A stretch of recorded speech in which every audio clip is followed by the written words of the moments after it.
Selamat siang, inilah headline news pukul 11 waktu Indonesia Barat, saya Anggi Asibuan. Pemirsa, Pengadilan Tipikor pada Pengadilan Negeri Jakarta Pusat kembali menggelar sidang kasus pengadaan Chromebook dengan terdakwa mantan Mendikbudristek tahun 2019-2024 Nadiem Makarim. Untuk informasi selengkapnya sudah bergabung bersama kami Nadia Soraya di Pengadilan Tipikor Jakarta. Nadia, selamat siang. Bagaimana berlangsungnya sidang kali ini dan berapa saksi yang hadir dalam persidangan? Ya, selamat siang Anggi. Sidang kasus pengadaan Chromebook dengan terdakwa Nadiem Makarim, yakni Mendikdi atau Mendikbudristek tahun 2019-2024 ini baru saja dimulai sekitar 7 menit yang lalu, di mana tadi Nadiem tiba sekitar pukul 10:20 waktu Indonesia Barat.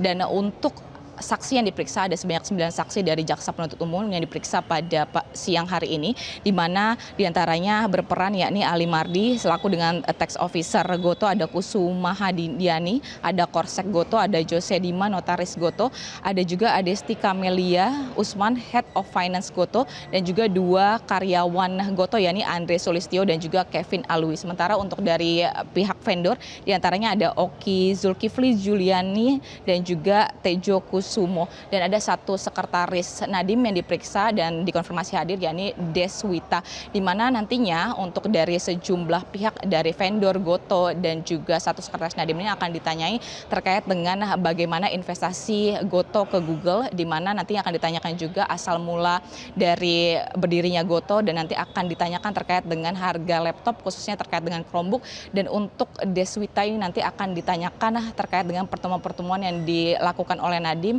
yang dimana dihadiri juga oleh Deswita. Di samping itu juga kalau kita melihat begitu ya dari dakwaan jaksa sebelumnya, di mana jaksa menyebut dari keputusan pengadaan laptop Chromebook ini dinilai sebelumnya memang hanya untuk meningkatkan investasi Google ke PT Akap. PT Akap ini adalah yang didirikan oleh Nadiem sebelumnya. Dan kalau kita melihat begitu, Nadiem sendiri disebut sebenarnya sudah mengetahui bahwa laptop Chromebook ini sebelumnya memang tidak bisa digunakan untuk siswa ataupun guru dari termasuk mereka yang berada di daerah 3T begitu, lantaran memang dari hal tersebut ini tidak dapat digunakan. Dan kalau kita melihat dari perbuatan tersebut, ini memang disebut negara ini menelan kerugian 2,1 triliun rupiah, dan termasuk juga Nadiem dinilai menerima keuntungan sebesar 809 miliar rupiah. Dan kalau kita melihat dari sidang sebelumnya, memang dari